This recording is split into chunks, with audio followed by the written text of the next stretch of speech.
Hai teman-teman, balik lagi nih di channel kesayangan kita. Kali ini, kita bakal ngobrolin sesuatu yang pasti pernah kita alamin. Atau mungkin sekarang lagi kita rasain, kegagalan. Ya, kegagalan. Rasanya emang gak enak banget, kayak makan nasi goreng tapi kerupuknya lupa dimasukin. Bikin lemes. Hidup itu kayak sinetron, ada senengnya, ada sedihnya, dan sayangnya ada juga bagian gagal totalnya. Kita mungkin udah nyiapin semuanya dengan matang, udah latihan sampai jungkir balik, tapi tetap aja ada aja yang gak sesuai rencana. Tapi tenang, guys, kegagalan bukanlah akhir dari segalanya. Justru, dari kegagalan ini kita bisa belajar banyak banget. Kayak main game, kalah di level pertama bukan berarti kita harus langsung nyerah dan jual stick PS-nya kan? Nah, di video kali ini gue bakal ngasih tahu ke kalian tips-tips ampuh buat bangkit dari kegagalan dan mengubah jadi kesuksesan. Siap-siap catat ya guys! Oke, guys, langkah pertama buat bangkit dari kegagalan adalah dengan mengidentifikasi masalahnya. Kayak kita lagi main detektif, kita harus cari tahu dulu nih, apa sih yang bikin kita gagal? Apa karena persiapan kita kurang matang? Atau mungkin karena kurangnya pengetahuan? Nah, di sini kita harus jujur sama diri sendiri ya guys. Jangan sampai kita malah nyalahin faktor eksternal kayak kucing tetangga yang tiba-tiba konser dangdut pas kita lagi ujian. Ingat, kucing tetangga nggak selalu salah guys. Coba deh, luangkan waktu sejenak buat introspeksi diri. Pikirin lagi apa yang udah kita lakuin dan apa yang seharusnya kita lakuin. Dengan begitu, kita bisa nemuin akar masalahnya dan mulai nyari solusi yang tepat. Misalnya nih, kita gagal ujian karena kita kebanyakan main TikTok daripada belajar. Nah, berarti kita tahu kan masalahnya di mana? Solusinya, ya kurang-kurangin scroll TikToknya dan mulai buka buku lagi. Ingat guys, mengidentifikasi masalah itu kayak kita lagi ngebongkar puzzle. Kita harus sabar dan teliti buat nyusun kepingan-kepingan masalahnya sampai akhirnya kita bisa ngeliat gambar utuhnya. Setelah kita berhasil identifikasi masalahnya, sekarang saatnya kita belajar dari kegagalan tersebut. Jangan keburu sedih atau putus asa dulu guys. Anggap aja kegagalan ini sebagai guru terbaik kita. Pernah dengar pepatah, kegagalan adalah kesuksesan yang tertunda? Nah, bener banget tuh. Setiap kegagalan pasti menyimpan pelajaran berharga yang bisa bikin kita jadi pribadi yang lebih baik lagi. Caranya gimana? Gampang. Coba deh, renungkan apa yang bisa dipelajari dari kegagalan tersebut. Misalnya, waktu itu gue pernah gagal ikut lomba pidato di depan teman-teman sekolah. Teksnya udah gue siapin mati-matian. Pas tampil, yang merhatiin cuma guru sama cicak di pojok kelas. Awalnya sih, gue malu banget, rasanya pengen pindah sekolah aja. Tapi, setelah gue pikir-pikir lagi, gue sadar kalau teks gue waktu itu emang kurang greget dan gue kurang latihan pas ngomongnya. Dari situ, gue belajar buat lebih sering baca buku, biar punya banyak ide, dan lebih sering latihan di depan cermin, biar lebih lancar ngomongnya. Nah, lihat kan? Kegagalan bisa ngasih kita masukan yang berharga buat perbaikan diri. Oke guys, setelah kita belajar dari kegagalan, sekarang saatnya kayak kita bikin rencana baru yang lebih jitu. Ibaratnya kayak main game, setelah kalah di level sebelumnya, kita pasti nyari strategi baru dong biar bisa menang di level selanjutnya. Nah, di sini kita perlu mengevaluasi strategi lama kita dan mencari tahu di mana letak kelemahannya. Misalnya, waktu itu kita gagal jadi ketua kelas karena kurang banyak yang milih. Nah, di pemilihan selanjutnya, cobalah untuk lebih rajin belajar, aktif di kelas, dan ramah sama teman-teman.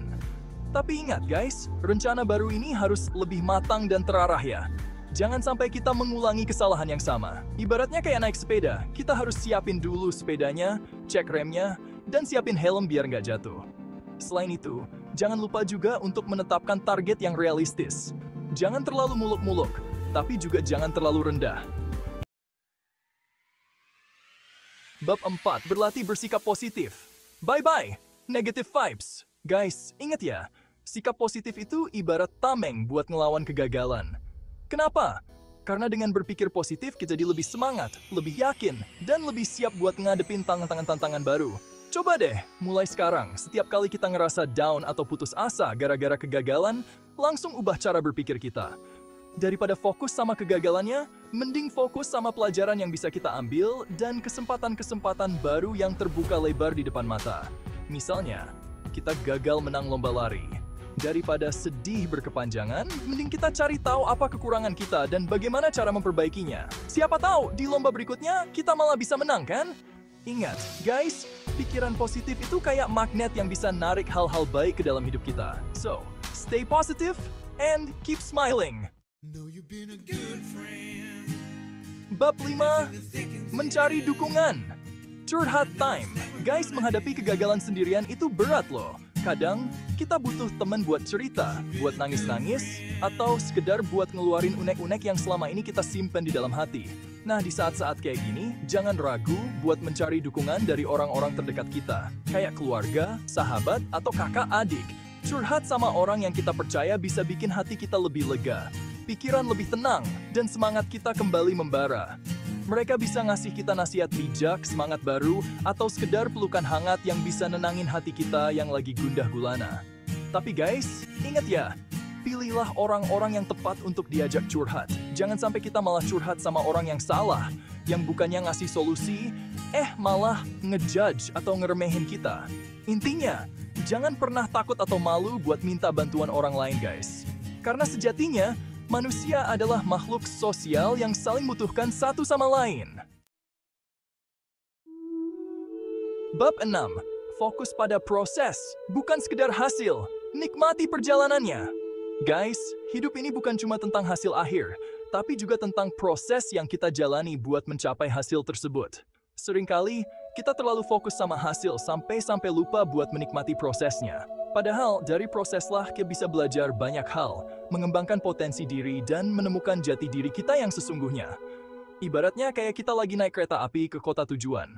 Kalau kita cuma fokus buat nyampe tujuan, kita bakal kelewatan deh nikmatin pemandangan indah di sepanjang perjalanan. Kayak hijaunya sawah, indahnya gunung, dan sungai-sungai yang cantik. Nah, begitupun dengan hidup. Jangan terlalu fokus sama target atau tujuan akhir. Sampai-sampai kita lupa buat mensyukuri setiap langkah kecil yang udah kita capai. Ingat, setiap usaha, sekecil apapun itu, patut dihargai dan disyukuri. Jadi guys, mulai sekarang, cobalah untuk lebih menikmati setiap proses yang kita jalani. Jangan terlalu stres mikirin hasil akhirnya. Jalani aja dulu prosesnya dengan sepenuh hati. Nikmati setiap tantangannya, dan syukuri setiap pencapaian kecil yang berhasil kita raih. Bab 7, tetap semangat dan jangan pernah menyerah. You got this. Nah guys, ini dia tips terakhir dan yang paling penting. Jangan pernah menyerah. Ingat, kegagalan itu bukan akhir dari segalanya. Justru kegagalan adalah awal dari sebuah kesuksesan. Bayangin deh, kalau dulu para pahlawan kita nyerah pas ngelawan penjajah, mungkin sekarang kita nggak bisa hidup bebas kayak gini. Atau, kalau dulu Pak Habibie nyerah pas lagi bikin pesawat, mungkin Indonesia nggak akan punya pesawat terbang buatan sendiri. So guys, tetap semangat dan jangan pernah nyerah. Ingat, di balik setiap kesulitan pasti ada kemudahan.